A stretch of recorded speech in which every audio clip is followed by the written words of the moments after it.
sígueme.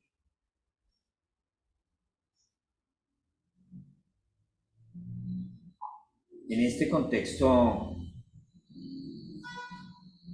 creo que esa palabra inmediatamente evoca a Jesús. La asociamos como que esa palabra tiene dueño.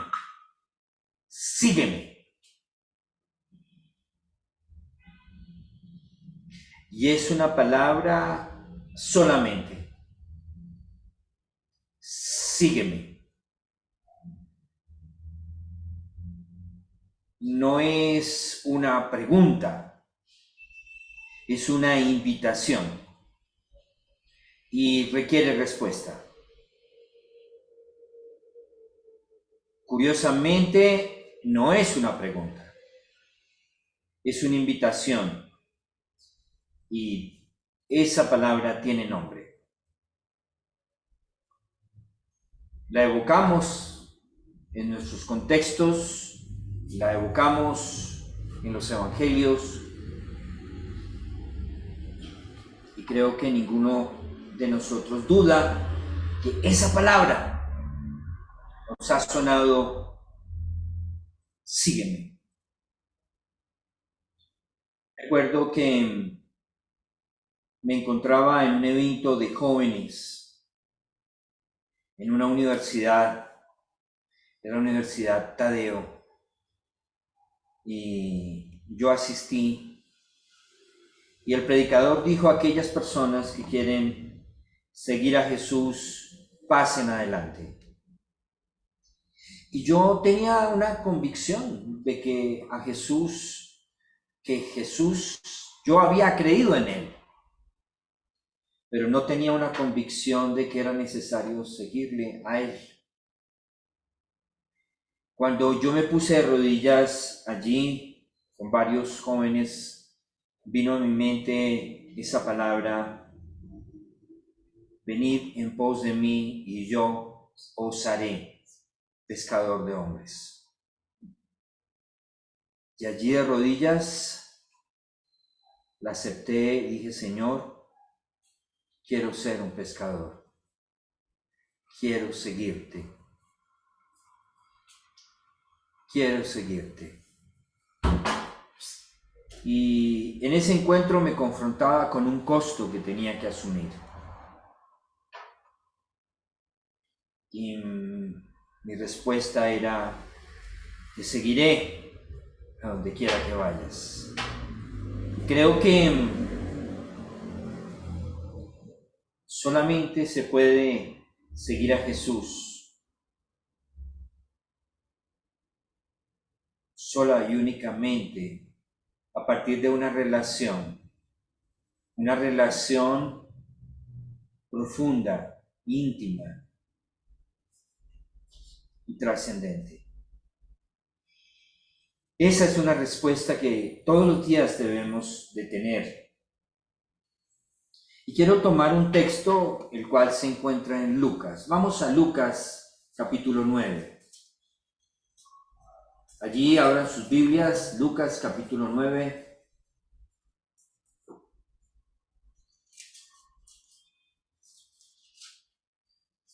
Nos encontramos con el versículo 1 del capítulo 9.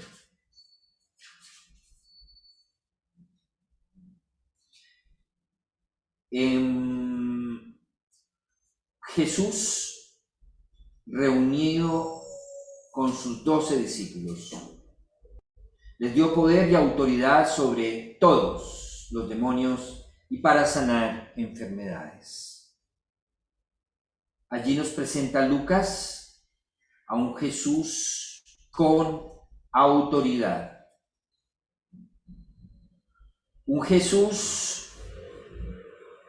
que se manifiesta, un Jesús que se da a conocer en medio de las necesidades, cuando le pide, vuelve otra vez el versículo 10, vueltos los apóstoles le contaron todo lo que habían hecho. Tomándolos, los retiró aparte a un lugar desierto, una ciudad llamada Betsaida. Y cuando la gente lo supo, les siguió y les recibió y les hablaba del reino de Dios y sanaba a los que necesitaban ser curados. A Jesús también se le sigue como comunidad. Cuando la gente lo supo, le siguió. A Jesús también se le sigue en comunidad. Pero si vamos al versículo 18, Jesús también quiere una confesión personal. Allí nos encontramos con la pregunta de Jesús a sus discípulos. ¿Quién dice la gente que soy yo? Y luego les pregunta a ellos, ¿y vosotros quién decís que soy? Y allí entonces Jesús manifiesta su destino. En el versículo 22, entonces es necesario que el Hijo del Hombre padezca muchas cosas. Aquí dicen algunos biblistas que hay más de 88 veces en los evangelios que encontramos la afirmación Hijo de Hombre, y en un 80% es Jesús quien se la atribuye a sí mismo. Pocas veces encontramos que Jesús se presenta como el Mesías, como el Cristo, pero muchas veces como el Hijo del Hombre. Y aquí rompe Jesús un esquema. El Hijo del Hombre era la imagen del profeta Daniel de la venida del Hijo del Hombre triunfante, el Hijo del Hombre victorioso. Pero aquí nos presenta en el versículo 27 el Hijo del Hombre sufriente. Y esto rompe los esquemas en los contextos judíos y los contextos en el imaginario que tenían acerca del Hijo del Hombre. No concebían esa realidad. Luego nos encontramos que hay la transfiguración, nos escribe Lucas, para posteriormente hablarnos de la sanidad del endemoniado y entrar en discusión los discípulos acerca de quién es el mayor. La reprensión a Jacobo y a Juan, que querían acabar con una aldea de samaritanos porque no los recibieron. Y llegamos al versículo 57, que es el texto a desarrollar hoy. Nos encontramos con que ellos iban de camino. Yendo ellos, uno le dijo en el camino, versión Reina Valera del 60, Señor, te seguiré a donde quiera que vayas. Y le dijo Jesús, las zorras tienen guaridas y las aves de los cielos nidos, mas el Hijo del Hombre no tiene dónde recostar la cabeza. Y dijo a otro, sígueme. Él le dijo, Señor, déjame que primero vaya y entierre a mi Padre. Jesús les dijo, deja que los muertos entierren a sus muertos, y tú ve y anuncia el reino de Dios. Entonces también dijo otro, te seguiré, Señor, pero déjame que me despida primero de los que están en mi casa. Y Jesús le dijo, ninguno que poniendo su mano en el arado mira hacia atrás es apto para el reino de Dios. Esta es una triada donde hay 3 personas que pretenden seguir a Jesús. El primero es, yendo uno le dijo en el camino, Señor, te seguiré. No era propio en estos contextos que los discípulos buscaran a su maestro para seguirle. ¿Y qué pasaba? Esos discípulos le seguían Y cuando se empapaban de todo lo que enseñaba su maestro, entonces se distanciaban de él y iban a enseñar lo que habían aprendido de su rabino, de su maestro. Pero ese no es el caso de Jesús. Jesús rompe los esquemas del discipulado en sus tiempos. Esta persona le dice que quiere seguirle a donde quiera que vayas. Pareciera que en estos contextos no había un costo para seguirlo. Entonces Jesús aquí le confronta con que hay un costo que pagar.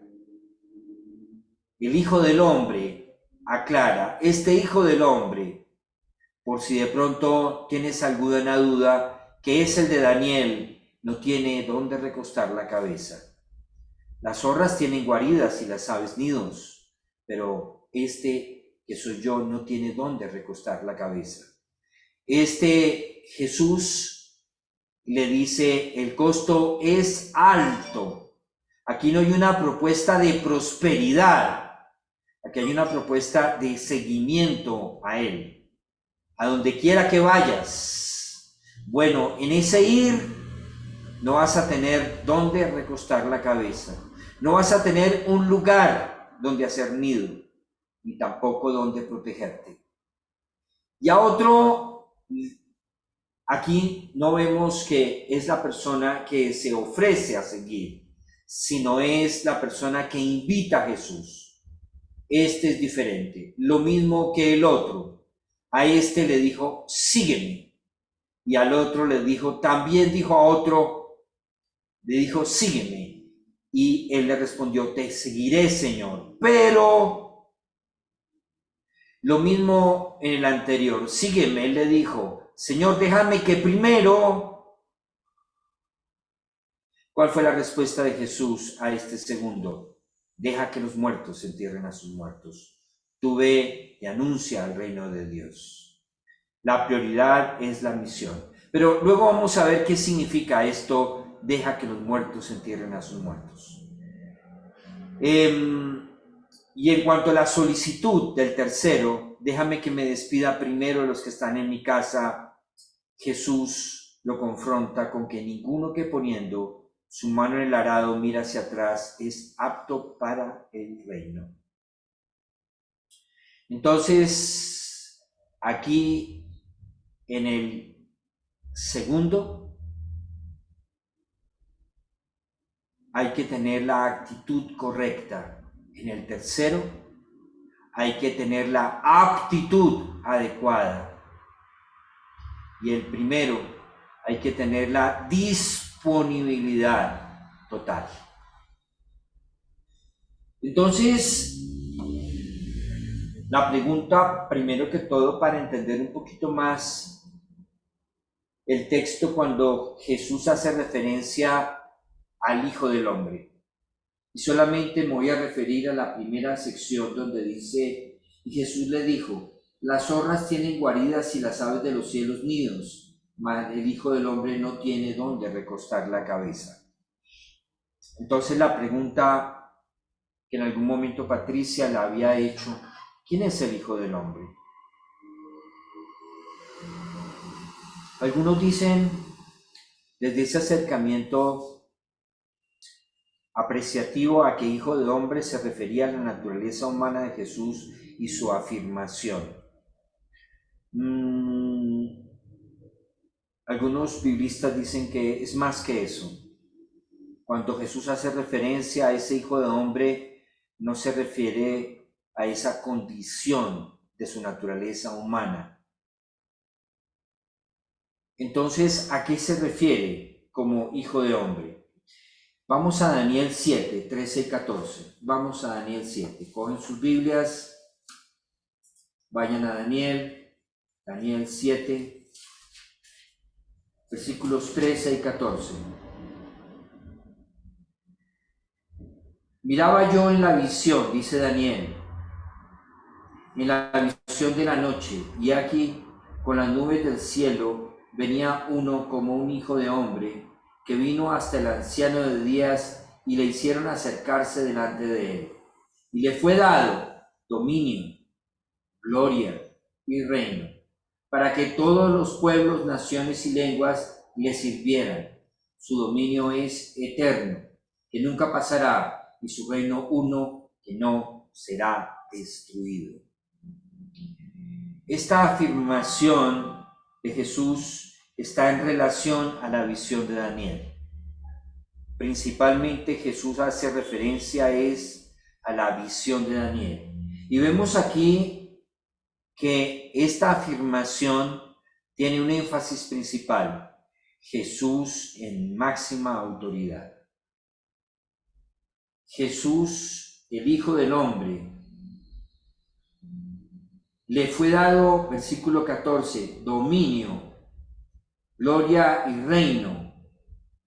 ¿Para qué? Le fue dado dominio, gloria y reino. Le fue dado. ¿Para qué? Para que todos los pueblos, naciones y lenguas le sirvieran. Su dominio es dominio eterno, que nunca pasará, y su reino uno, que no será destruido. Miren lo tremendo de la afirmación de Jesús en este contexto judío. Dicen algunos teólogos que no era necesario afirmar su humanidad, ya que era hombre y nadie dudaba de esa realidad. Entonces, preferimos creer que cuando Jesús se identifica como el Hijo del Hombre, se está identificando con la visión de Daniel. Y eso es lo que molestaba a los fariseos, que él se identificara con una naturaleza de Dios, con la visión de Daniel. Y el carácter de esa persona estaba empoderada en dominio, gloria y reino. Estaba empoderada en dominio eterno y en un reino que no tendrá fin y que no será destruido.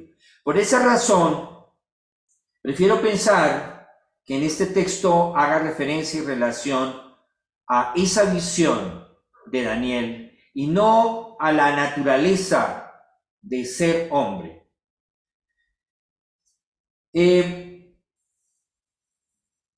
Una nota de una fuente dice lo siguiente, ahí está la fuente, quieren luego en las diapositivas revisarlas.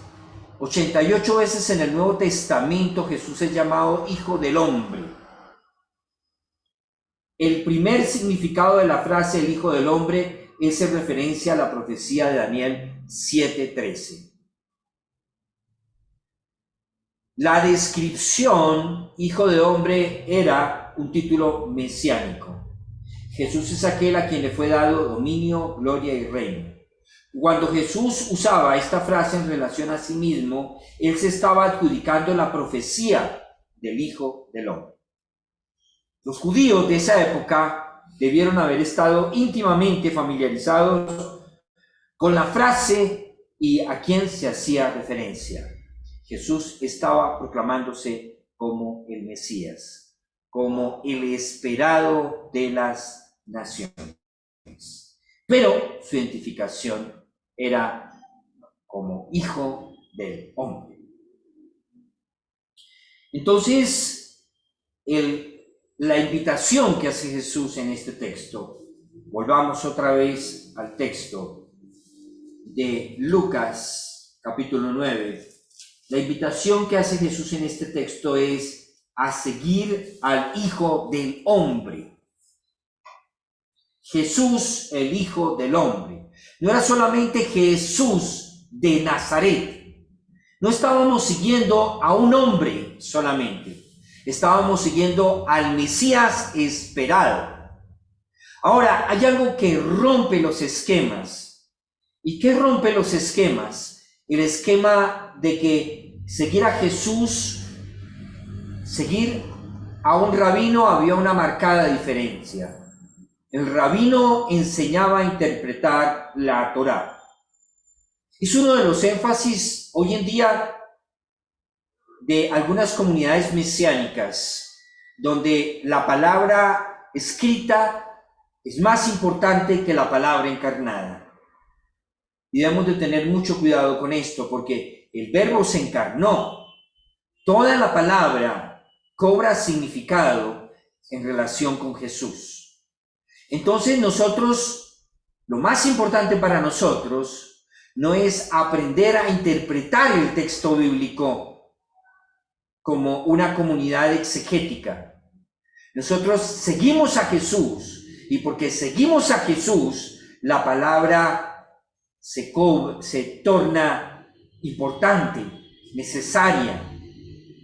La palabra se encarna, la palabra hace referencia al encarnado que es la persona de Jesús. Entonces, los que seguían a Jesús no era para convertirlos discípulos instruidos en la Torá, sino que lo que quería Jesús es que siguieran su estilo de vida y su ejemplo, refiriéndose a una vida de entrega y de compromiso. Y esto no era por un tiempo, era por siempre, era definitivo, no era temporal.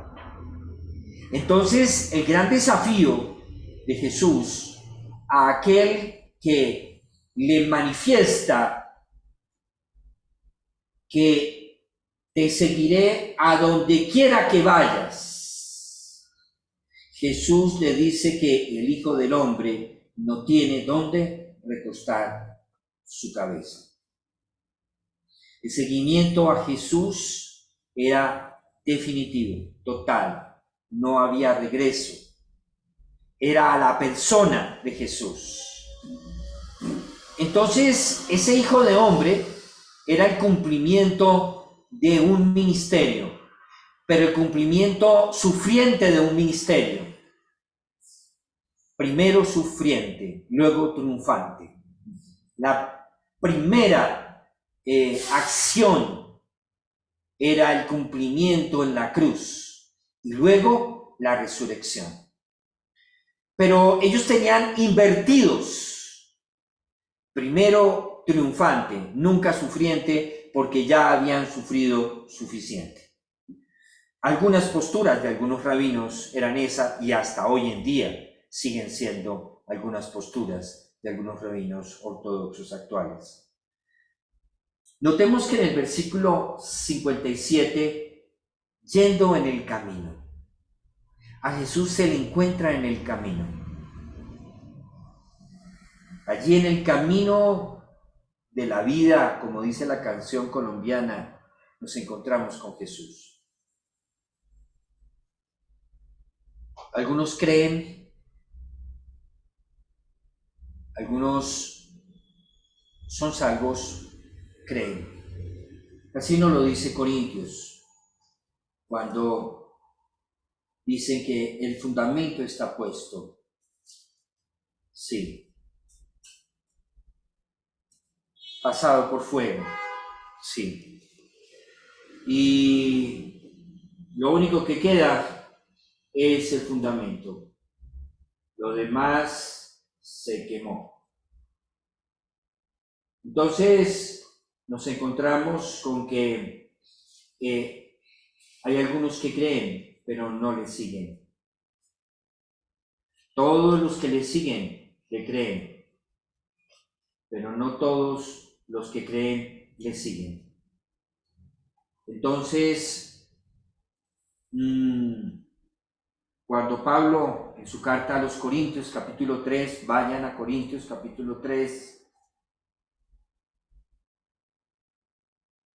dice, Primera Corintios capítulo 3, versículo 10, conforme a la gracia de Dios que me ha sido dada, yo como perito arquitecto puse el fundamento y otro edifica encima, pero cada uno mire cómo sobreedifica, porque nadie puede poner otro fundamento que el que está puesto, el cual es Cristo. Y si sobre este fundamento alguno edificare oro, plata, piedras preciosas, madera, heno, hojarasca, la obra de cada uno se hará manifiesta, porque el día la declarará, porque por el fuego será revelada, y la obra de cada uno, cual sea el fuego, la probará. Si permaneciere la obra de alguno que sobreedificó, recibirá recompensa. Si la obra de alguno se quemare, él sufrirá pérdida, si bien él mismo será salvo, aunque así como por fuego. Muy claro el texto. En el camino a Jerusalén van muchos, pero pocos le siguen a él.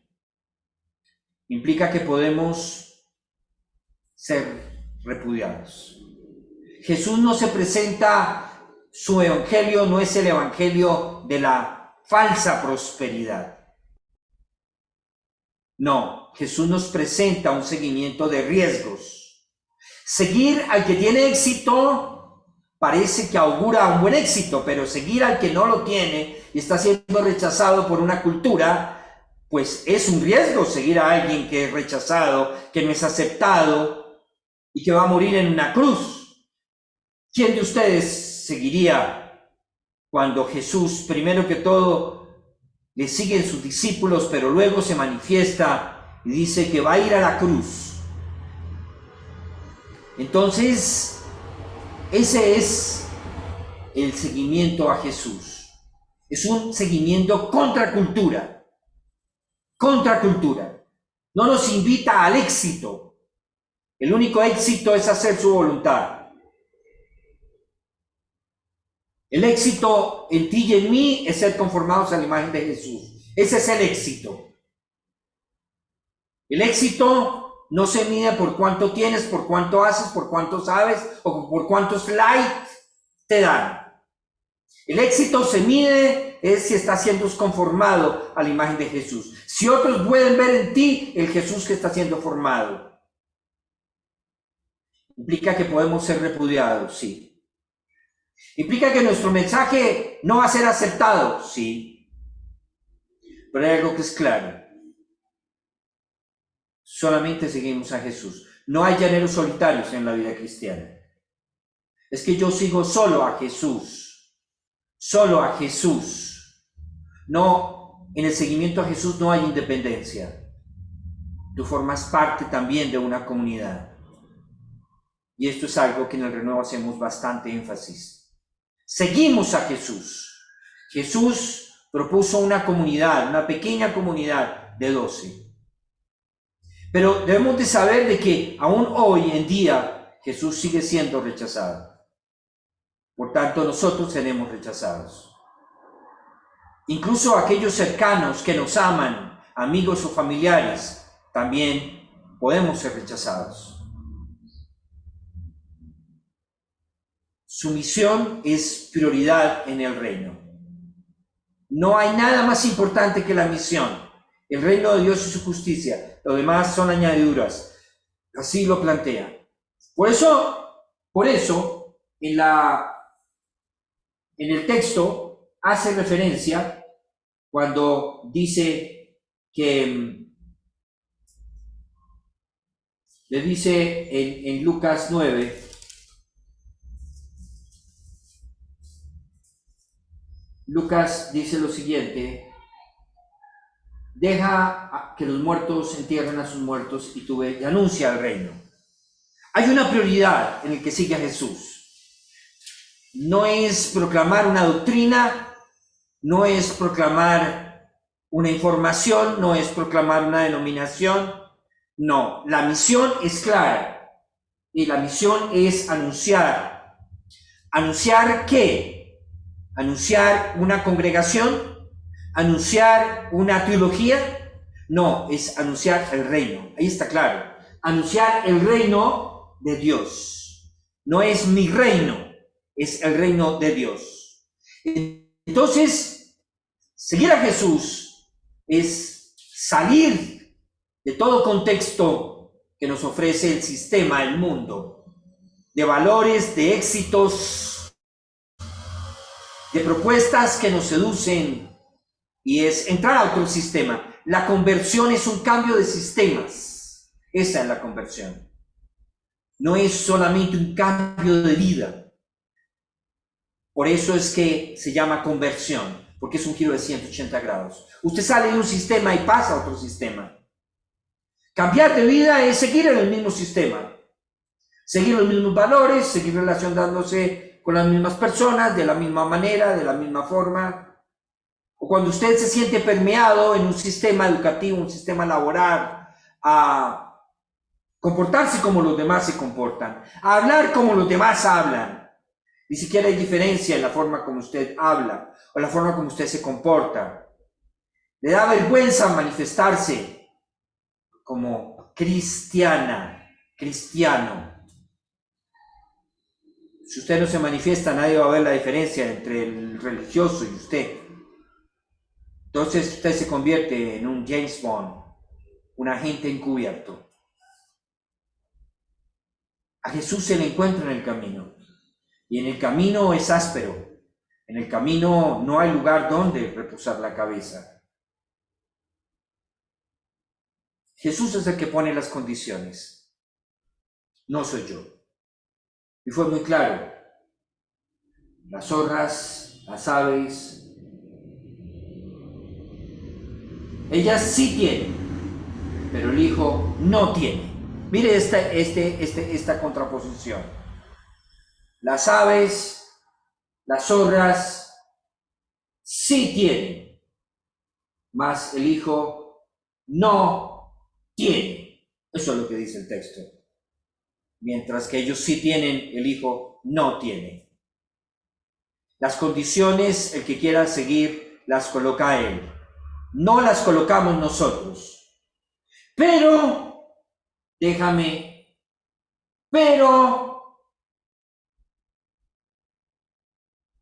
primero tengo que ir. No, las condiciones no las colocamos nosotros. Allí nos encontramos con 3 presuntos candidatos al seguimiento de Jesús. Para seguir a Jesús no es suficiente buena voluntad. Yo sí quiero, me gusta, interesante. Qué bueno descubrirlo más. Es cierto que en este proceso conocemos y conocemos más de Él, para confiar más en Él, para seguir creciendo en relación con Él. No es suficiente la buena voluntad y el deseo de seguirle. Hay que pagar un precio. Y ese precio no le añade un pelo a mi salvación.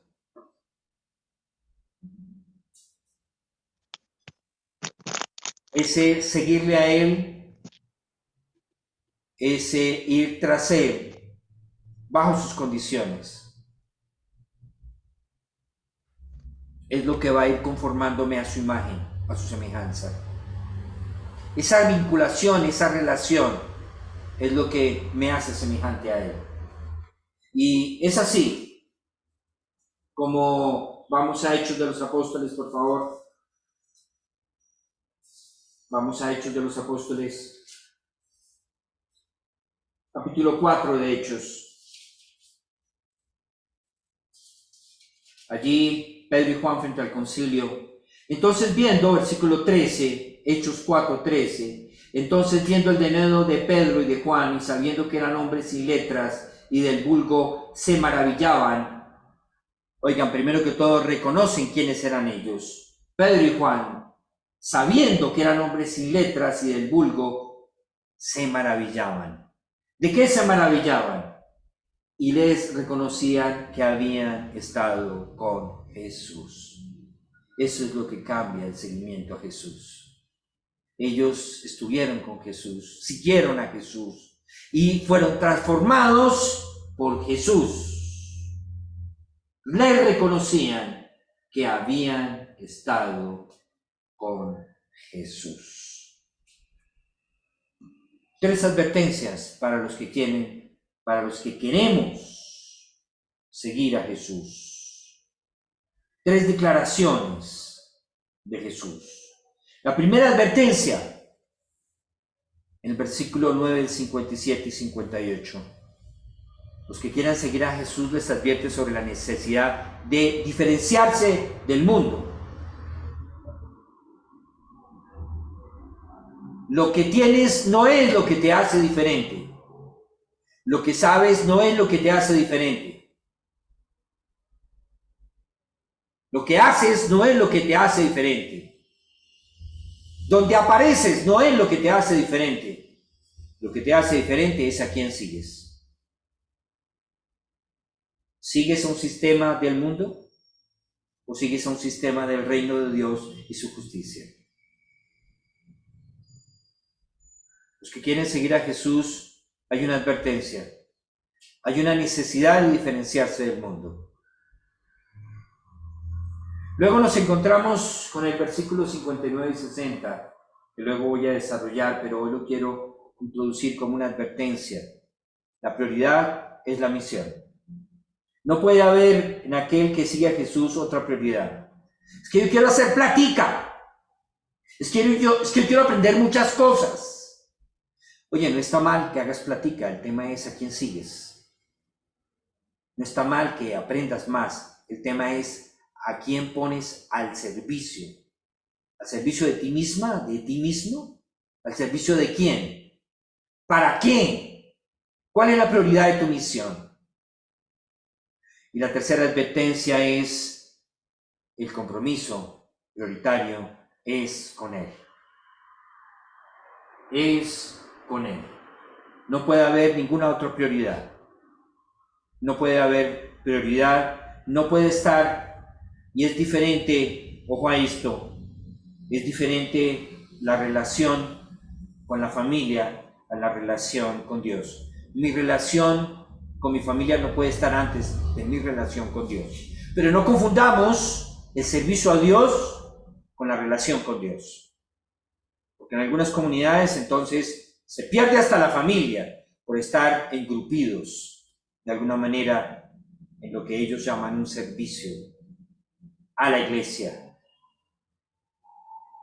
Un servicio a Dios no invisibiliza a la familia, pero sí lo prioriza.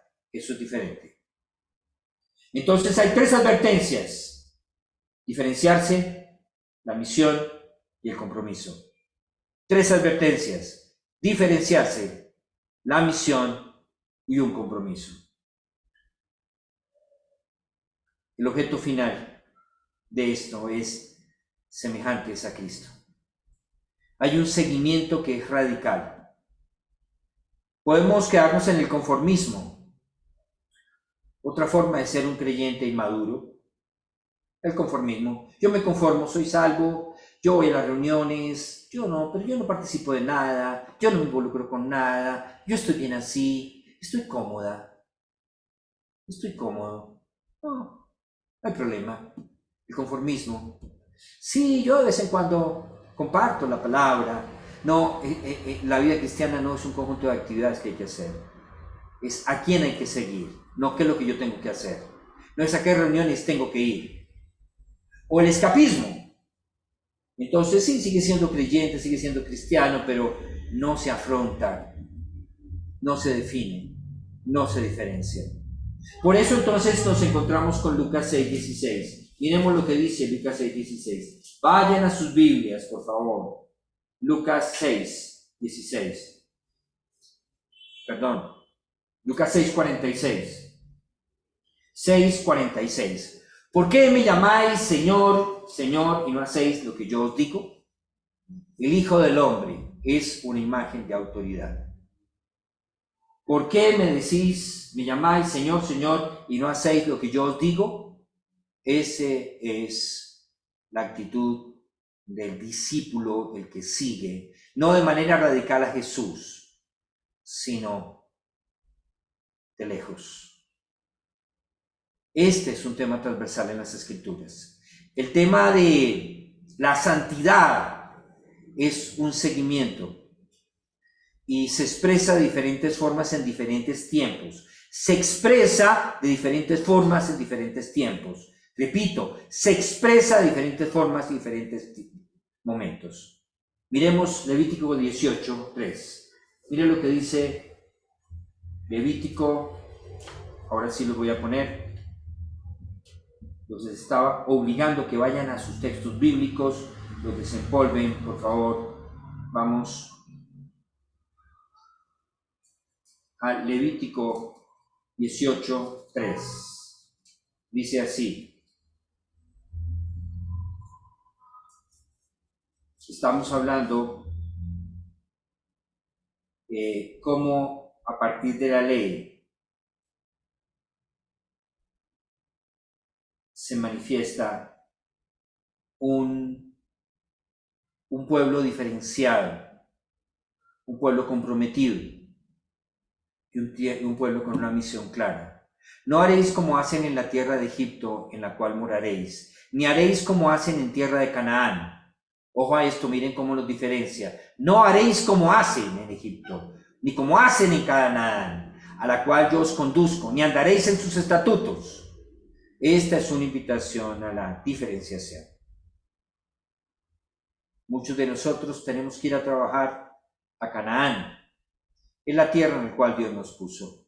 O tenemos que ir a Egipto. La opción no es no ir, la opción no es escondernos. No, allí Él nos conduce. Pero ojo, no anden en sus estatutos, no hagan como ellos hacen. No, pongan en orden, en obra mis estatutos, guárdenlos, anden en ellos. Yo soy el Señor, vuestro Dios. Guardarán mis estatutos y mis ordenanzas, los cuales, haciendo el hombre, vivirá en ellos, yo, Jehová. El cumplimiento de la ley está en Cristo. Por eso, el que está en Cristo, en él está el cumplimiento de la ley. Entonces encontramos en la ley. Vayamos a otro texto, en otro contexto, los profetas. Entonces vamos a Ezequiel 11, 12. Vamos a Ezequiel. Ezequiel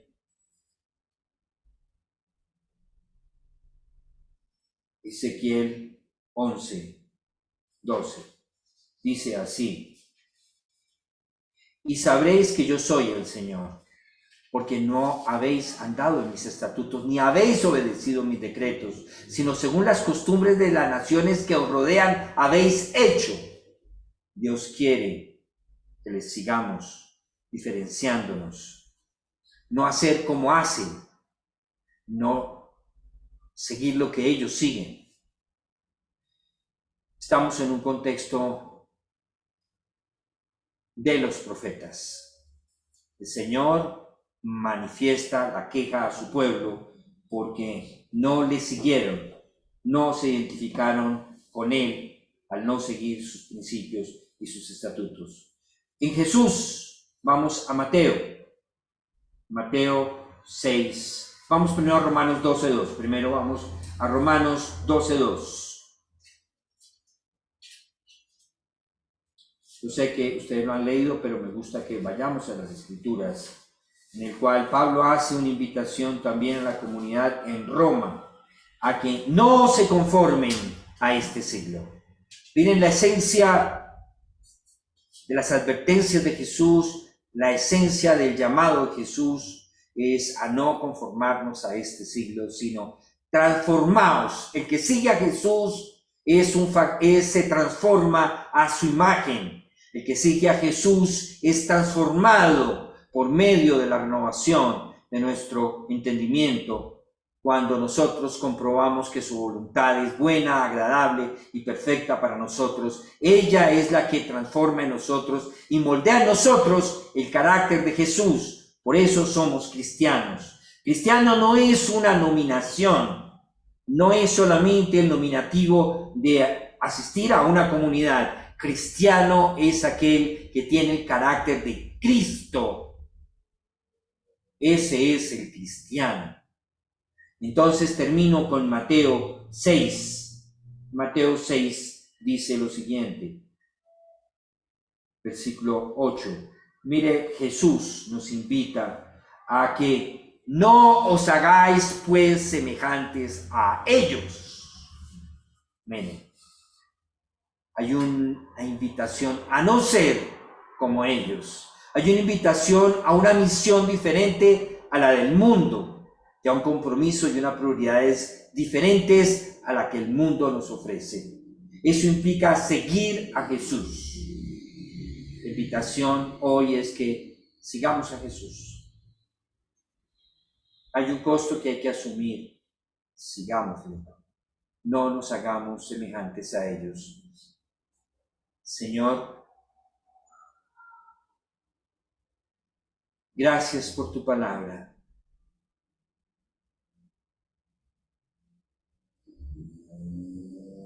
Gracias, Señor, porque hoy resuena tu palabra también para nosotros. Sígueme.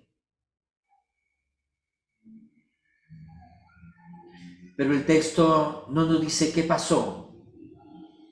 Si te siguieron o no te siguieron. Si estos 3 llamados que se hicieron para seguirte respondieron. Señor, hoy también nos deja la respuesta en nuestras manos. Que podamos, Señor, disponer nuestro corazón para decirte, quiero seguirte, Señor. Quiero seguirte. Crea en mí la aptitud y la actitud, Señor. Porque el querer el bien no está en mí, dice tu palabra. El querer el bien está en mí, pero no en hacerlo. El querer el bien está en mí, pero no en hacerlo. ¿Quién nos librará de esa dualidad de muerte? Jesús es el que nos libra. Gracias por transformar nuestra naturaleza caída en redimida. Solamente así podemos mantenernos en el camino y seguirte. No podemos, Señor, desde nuestra naturaleza caída, creer que podemos seguirte y entonces ganar puntos para la salvación.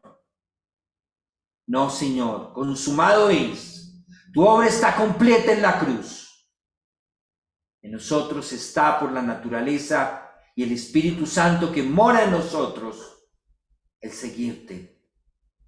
Que no nos quedemos solamente en una actitud de conformismo o de indiferencia.